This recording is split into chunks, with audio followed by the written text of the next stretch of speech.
So here we are. Expedia Group, funny enough, is a collection of travel brands, and we're a centralized recruitment function. However, I should say we're a non-centralized recruitment function. However, Global Early Talent is one of those funny recruitment teams that actually caters for all of those brands that can support an intern uptake.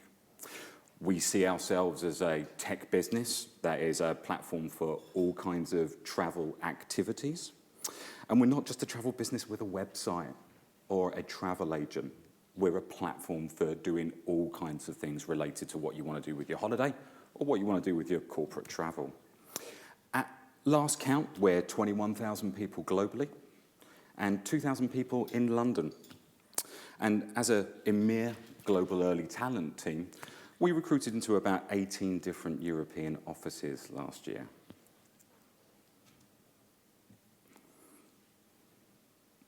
So, about me, I got my job offer from Expedia about 4 years ago whilst on honeymoon in Sri Lanka. So hashtag life at Expedia right there. And now I've worked across several different brands, culminating in my most recent job now, working for Agencia. Now, don't get me wrong, I fully appreciate that there is a ton of privilege and luck and, humility in terms of being able to kind of work with a product like travel, because who doesn't like holidays? And who doesn't like talking about their holidays? And talking about that, I'm flying to Iceland tomorrow, so if anybody's got any recommendations, by all means, I'll buy you a drink for them. In this chat, I want to tell you stories, and all of them are true. If you need to fact check me, we have 2 more Expedians in the room. We have Matt and we have Karen. By all means, talk to us about anything that you hear or that you feel or kind of emotes from this kind of talk this afternoon. So I want to talk to you a little bit about the Expedia intern journey. So this is how we do it. And I was really cognizant that when I said it like that, I can't get the song out of my head, but we'll go through that. So this is how we do it. The demand cycle has its challenges because it's being a non-centrally funded model. And then you kind of see in 1 calendar year here, we only really take a breather to eat pizza. You know, recruitment is a constantly ongoing cycle. And when we're not recruiting and eating pizza, we're worrying about who's showing up for events, or actually what the quality of our offering is and what the quality of experience is when people are actually with us. We talked about kind of retention for graduates and apprenticeships and interns and kind of making it meaningful. I'll get onto that in a little bit. But that work that we get to do within about 2 months when we're not recruiting is really at the core of our offering for what makes us somewhere attractive to do your internship. About 50% of our intern recruitment is within a skill set called market management. And you can broadly describe it as kind of business support or business development, but fundamentally it's phoning up hoteliers and it's saying, do you know what? I know you've got more rooms that you can give us to sell. Give us your rooms. We can sell them quicker than any other.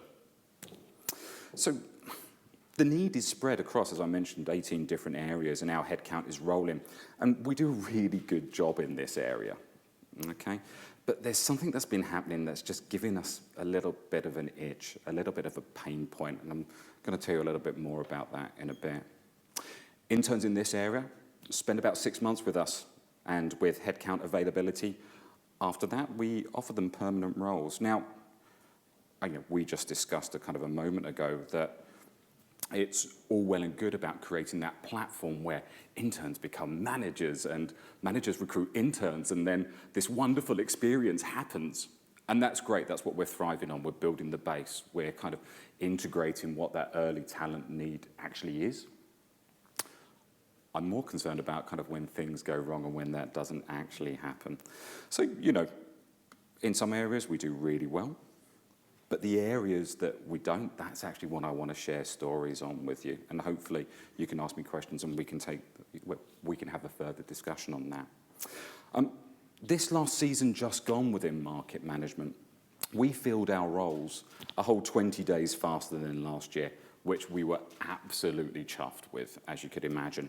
And how did we do it? Well, there's a couple of points here that I want to kind of walk through. We had meaningful conversations over the purpose of our program. What do you actually want from your interns? What do you want an intern to do for you?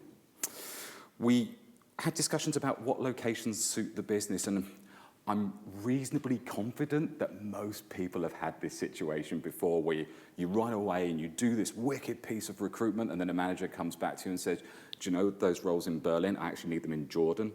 And recruitment just doesn't work like that. So making sure that we have those kind of conversations early on and really just kind of managing expectations was a big part of what we did last season. Aligning support mechanisms and things like immigration and migration infrastructure, and thinking about how we sequence those things as well. One of the big observations that we had over the last season was that the amount of queries and potential dropouts that we had from immigration queries at the back end, at the offer stage of our program, these were things that could quite easily be dealt with quite early on in the process. And sure enough, we attended to that. So great. You know, we did some great work. But we had been tracking a metric that gave us some alarming results. And that was that we had a larger amount of declines in Paris and a higher amount of reneges in Italy. Now, that started at the beginning, right? Because we've always placed in those countries since day one. We know what we're doing. We're great at what we do. Sometimes, sorry, that's a bit braggadocious, but to start at the beginning, we were placed with Rate My Placement last year for the first time in our history as an internship team. And we placed in 6th place. And we were totally over the moon. Were we naive to think that because we're one team, because all of our corporate values are shared, because we speak English as a business language, because we attend the same town halls, because we have a centralized management function, were we perhaps a little bit naive to think that perhaps these accolades that we had won with Rate My Placement, or accolades that we had won within Glassdoor, being best place to work within the UK twice 2 years in a row, you know, does that translate within an EMEA context? And then it got me thinking, and this is where it gets quite funky, so I'm going to ask you to indulge me a little bit here. If you think about the multiplicity of personal experience and how that influences how you interpret values, and then how you think about those experiences, those values, how that differs from person to person, and you notice it within North-South London. People become very tribal. You notice it between the North and the South. You know how, when I talk with my colleagues, you know, we can never agree what is dinner, what is tea, and when does somebody have lunch. How do you scale that up to, well, actually, perhaps people who English language is a second professional language? There is this multiplicity of understanding, that this conative and denitive meaning, where I don't want to get too heavy too quickly with you about that, but that something is bound to be lost. So this is where I'm going to try something funky with you, and I don't want you to freak out. I'm not going to Darren Brown you or anything like that. But I want to try a little bit of a thought experiment just to illustrate that perhaps a little bit better. Okay? I'm going to show you a word on the next slide. I want you to take in that word. I want you to close your eyes.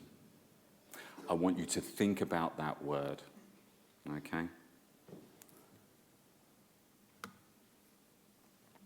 So, dog. Can I ask you all to close your eyes, please?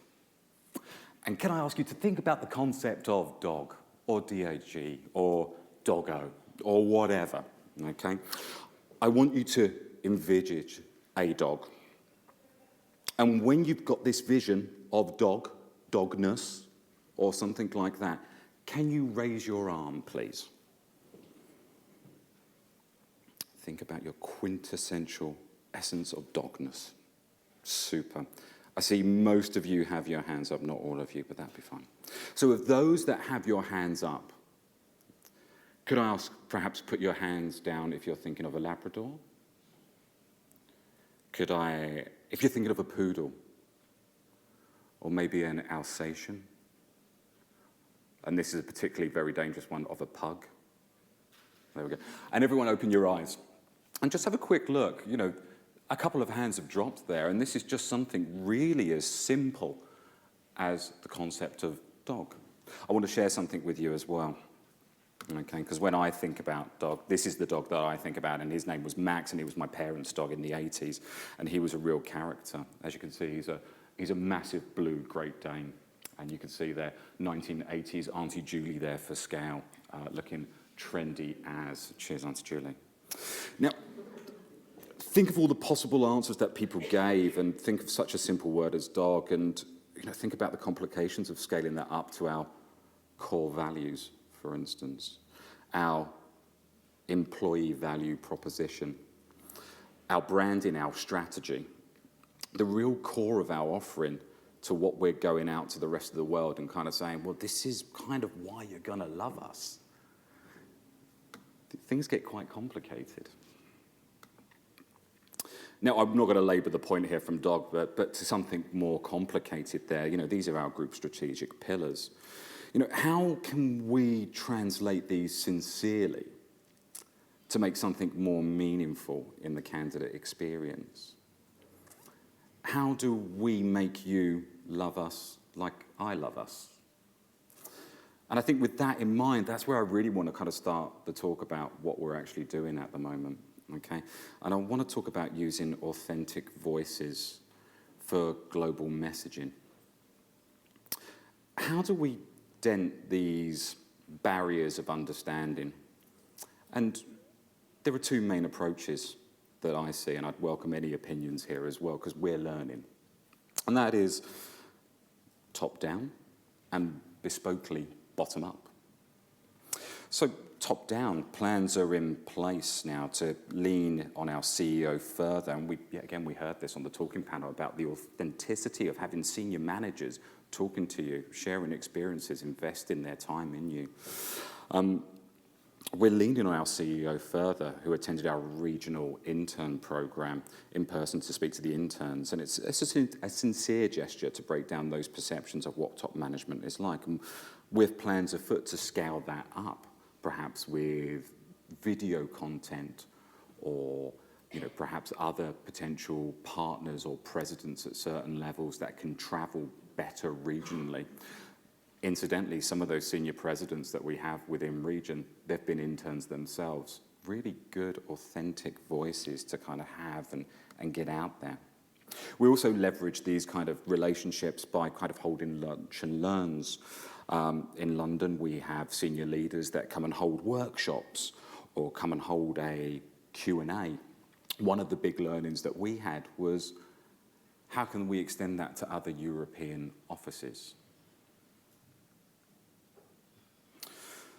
When we're talking about authentic voices and bottom up, we have managers in certain offices, like in Spain, creating rich content directly with interns themselves, such as a day in the life videos. And here's a really good opportunity and a shout out for some of the work that CA3 do for us within certain brands. We've created really meaningful, rich content there within some of our more business experienced hires practices there that really says a lot, that in a time where perhaps you may not be able to scale up your messaging directly. We have blogs being written by apprentices, as you can see here, and we're just starting to think more and more about what we need to kind of supplement these recruiter pitches, because I don't know about you folks, but this is kind of a little voice at the back of my head. I sometimes think when I speak to candidates, but they're thinking that you're supposed to say that because you're supposed to sell this, and it really nags me. And I think there's something that we can all do to create this authentic content to supplement that, to almost make sure that we don't have to do any pitching anymore. And I know that sounds like the recruitment dream, right? No business development, but there's always an element of that.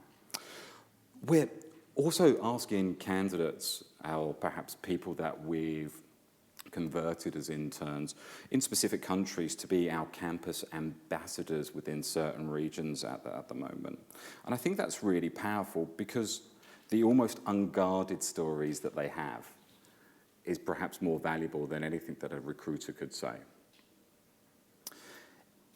I want to perhaps tell you a little bit about some of the learnings that I've had with the intern team, and kind of thinking about doing this kind of stuff. And I know we all think about it, and I know we all talk about it, and I know that everybody kind of thinks that this is a good idea, but actually thinking about it is no real substitute for actually doing it. And I think one of the biggest learnings that we've taken over the past year is this idea of creating minimal viable products. And the team will call me out on this for being cheesy at various points, but I think that the best time to have planted a tree was 20 years ago. The second best time is now. If you can get one small piece of evidence from one small low investment trial of getting some content out there, that gives you a real steer of whether something's a go or not. You know, even the most simple minimal viable product, the MVP I'm going to call it now, even the most basic of kind of changes to the way that we're working at the moment can give you that really meaningful investment to go to managers elsewhere. So back to voices and internal support. With anything that you're going out and you're going to try and find kind of that internal support for, you're going to have to go out and find those communities. And yet again, there's been some talk this afternoon about BME, BAME, how you can perhaps find candidates from different educational backgrounds, how you can find candidates from different economical backgrounds as well. The chances are that these people are already within your business, but actually you need to go out there and you need to ask. And you'll find 9 times out of 10, people feel really passionate about talking about their experience. We've had some of this success to an extent where actually we can go to female in tech events like Our Ladies, or we can perhaps go to other diversity events like You're Out, Afrotech, Women That Code, Pride. All of this kind of support network that we have, there was no more effort involved than going out to our business saying, talk to me about how you feel. Talk to me about how we can expand this community. Are you willing to support us in our aims to grow this wider? I really want to talk a little bit now about kind of hiring too well, too slow, which is a pet peeve of mine. And of course, there needs to be clarity in what we're going to the market asking for. And of course, there needs to be clarity in kind of asking what our offering is. But one of the reasons why people are saying no to us, could it be that others perhaps articulate their offering better? Yet again, I'll check my privilege here. Of course, everybody wants to work in a place where you can get discounts from holidays. It's a no-brainer. But actually, are there businesses that are going to market quicker even before we have a presence in those kind of countries, and actually taking that top talent away even before we've had a chance to find it? We need to make it easy for people to say yes. And with our intern program, our goal is to become globally recognized and something that people actually want to come to us for, not just because of the product that we have, but actually what we offer interns. We're working on developing this process that is so straightforward and so engaging, it's just going to be an offer that you can't refuse. So we need to be honest with ourselves, and I think this is a process that we've been spending a lot of time with. You know, we need to address the issues of quality. You know, the quality of everything, to be candid with you. You know, the quality of our candidates, our processes, our managers, their engagement, the whole shebang, right? And at the core of finding this out is a really simple question that I want to walk through with you again.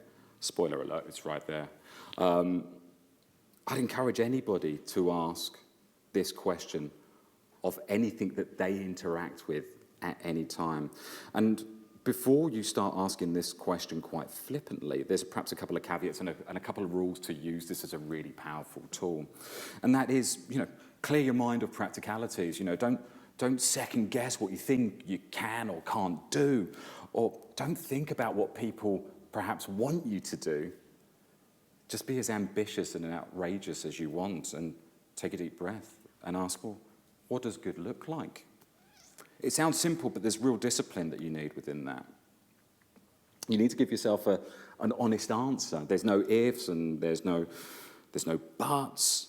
It's really being not beholden to the thinking that, oh, I can't do that because PeopleFluent won't let us do that, or because Workday won't let us do that, or because systems won't let you do that. And therein lies the start of design-led thinking, and that's something that we're really big on within our EMEA team. When we asked ourselves this question, what we learned was what good looks like now is vastly different from what good looked like 4 years ago. Funny that. And do you know what? That's completely cool. Now, for us, good looks like building a scalable program that has defined skills, that has a set expectation on profiles, that you can apply to all the countries and all the areas that we work in, and fundamentally that managers and candidates believe in.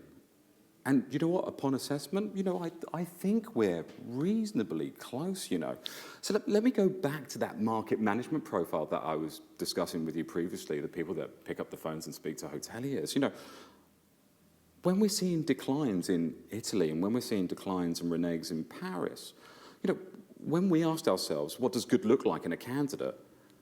You tend to find that the answer pivots around the issues that are actually confronting you and staring you right in the face. And the answer was, given the reneges and given the declines, good, I'm going to leave that up there for a moment, good looks like a high-performing candidate who is super excited to join us. And we talked about this as well, that sees relevance and value in the work. That's forget about letting the interns do the photocopying, right? That sees value in the work that they will be doing for what their career goals are, right? And there's power in this statement. And it can lead you to question a few things. Is the work that we're offering, is it engaging? Let's be honest with ourselves. Are the candidates that we're chasing, are they right for the role? If you find the right candidate at the right time and you've got the right skill set, are they going to accept the job? There's a lot in that, and there's a lot in that we're still thinking at the moment. It turns out that in areas of high reneges and in areas of high declines, those visions of kind of what good looks like, it really varies wildly. It not just kind of varies between kind of recruitment managers, it can vary between their managers, it can vary really at the highest levels of your organization. So to give you a real-life example for a moment, when I think about Rome, some managers believe good looks like in a candidate, it looks like an all-star economics graduate from one of Italy's top 3 schools. And of course that looks like good. In fact, it actually looks like great, right? But does it look like great for our competitors? Yes. Does it look like great for what we're trying to hire? Potentially too good. Our competitors that have known that this looks like great, coming onto the market quicker, faster, and with a more compelling, clearer vision? Yeah, in some cases they can be. Are we wasting time hiring those that are too good and readers not necessarily the right kind of fit? And to add matters, to put salt into the wound of that, are we doing that really slowly? To give you another real-life example, I've recruited in areas before where there's always that one manager that wants to see 10 more CVs even though they found the perfect candidate, and that was candidate number 3. And whether that's intern recruitment or whether that was trying to recruit accountants in 2008 when no one was recruiting accountants, it was an absolute killer. And I think some of those are fundamental recruitment truths, right? When I think about this, it's not really great practice and we're working on that. But let me caveat that by saying, it's not been to the detriment of us filling our roles, because we've always filled our roles and we've always been given great feedback. But I think what is interesting is you start challenging ideas of bias, and and yet again we discuss like this, people tend to hire what they like in themselves. Is it the school connection? Is it the sporting connection? Is it actually what they aspire to be? Within consulting, is it I'll only hire another consultant? A lot of this is around challenging bias.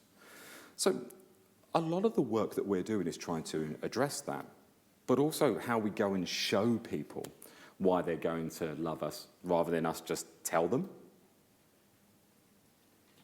So with that in mind, how are we going to show people that they should love us? More MVPs, more of those minimal viable products, you know. We're working with cross-brand interviewing at the moment that kind of gives candidates an access to not just one or two managers, but actually 5 or 6 across different brands, giving them a greater exposure to what the Expedia group is about, not necessarily those perhaps tribal divisions that we see within certain brands. We're training interviewing managers against bias, you know, to really kind of get to the core of what good looks like, fundamentally empowered decision making. I'm going to totally overshare here as well, and I feel a bit vulnerable doing this, but we've got a new chief personnel officer in the US, and it was her first week with us this week, and she took great delight in saying, and I'm not saying this is a right or wrong thing, I don't know if I've already said it's a wrong thing, but work with me on this, that a part of her interview process, she met with 50 different people. Now, I remember going to perhaps conferences and things like that before and kind of hearing about other people's recruitment processes going, yeah, you know, 5 interviews, far too tight. You know, that's 5 interviews, no, I'd be out of that process now. Why would I go through? To hear somebody say 50 is outrageous. But hey, different people take delight in different things. I'm going off piece there a little bit. I want to talk to you a little bit more about kind of efficient use of scalable, fun and different first round processes. So we use a lot of HireView at the moment, so for video interviewing. Within internships within Expedia, we're trialing more work within gamification and skills-based testing to overcome some of those biased kind of interview processes that we've witnessed before. Those on our table, when we did our open table discussion, would have heard Matt talk about some of the hackathons that we did, and Matt was an instrumental part of the team that kind of initiated a 24-hour hackathon within our office that accidentally lasted 36 hours. Thank you, Matt. We've trialed these kind of new ways of working to really engage within people. And what we're also working on is kind of sorting out our internal demand processes so we can get to the market quicker and get to that good talent. So it's worth asking again, what does good look like in that process? Yeah, good looks like a candidate that has seen us at an event or seen content, and there's a clear call to action. This is combined with a clearly signposted way to apply, where, most importantly, they'll hear within a week. You know, if I was to be cheeky and ask kind of what does great look like, you know, I'd say that the charisma of our offering and our team would blow everybody out of the water. And this is kind of what we're aiming for. But how do we know what candidates want? And that's another big part of this, because I sometimes kind of feel as if we're designing for ourselves as recruiters and kind of what makes it easy for us. You know, when I think about this kind of piece of work, I think it's all about empathy interviewing and observing behaviors, and it's, again, about that user-led design. And let me give you another example of this, right? I kind of think of the ketchup bottle, because I go bananas for ketchup. And it's been in a glass bottle for the best part of 100 years, and people have spent 100 years scraping it out of the bottle when they're down to the dregs, or kind of hammering on that 52 kind of to try and get it out because it's a non-Newtonian fluid, or perhaps they've got some kind of special method that's been passed down from generation to generation, right? And then some bright spark thinks, well, actually, you can perhaps put it in a squeezable bottle.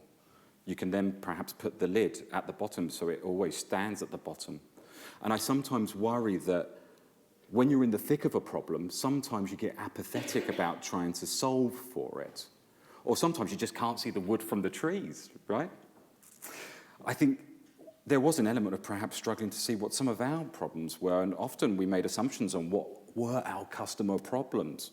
And truly through empathy interviewing, we addressed some of these blind spots. We spent a significant amount of time empathy interviewing applicants at all stages of the process. And I wanted to share some interesting things that were pretty pertinent to us for when we went on campus. So on staffing events, our survey said, we were very friendly, we were engaged, we were helpful, but we heard firsthand how many people wanted more of us present. It was suggested that perhaps for those that were waiting and perhaps vying for time to speak to a recruiter to kind of hear about that meaningful stuff that we're doing, perhaps we should have some kind of interactive display or some kind of presentation running to keep people warm. You know, feedback like that, you can't buy it. You know, that's what our real customers are saying. On our swag, the suggestion was made that perhaps more pens are always helpful, which was really interesting as we specifically asked about perhaps some of the more esoteric giveaways that we would give. You know, we were working on the assumption that perhaps something different was always better, but pens are always good, we heard. My favorite, however, my favorite is when asked, what can we do to attract more people actually to the booth? Someone stated, and this is pretty much my everyday mood, and I love this quote, chocolate is always chocolate. There's a wonderful profundity to that. So when we talk about promoting our offering, that's fun and that's engaging, we've got some clear work and some clear ideas and really meaningful feedback to work on, and a fair amount of chocolate to buy. You know, so let me leave you finally with a guide on kind of and a summary of perhaps what we're working with, and I'd implore you, you know, to try and have fun, making time, breaking things, testing things with some of this work that we're doing. Empathy interview, get that meaningful feedback as quick as you can. Don't be afraid to test that basic version of something, because if you spend a lot of time or a lot of money or a lot of effort and it doesn't work, you're only going to beat yourself up that you've wasted all of those things. So trial it and have fun that it's a bodged job. Ask, what does good look like for everything you interact with? And then look for rich sources of authentic content within all areas of your business, because I promise you, there are people within all of your businesses that want to talk about how they love your business like you love your business. And with that, I wanted to thank you sincerely for listening, especially at the end of the afternoon. Thank you very much.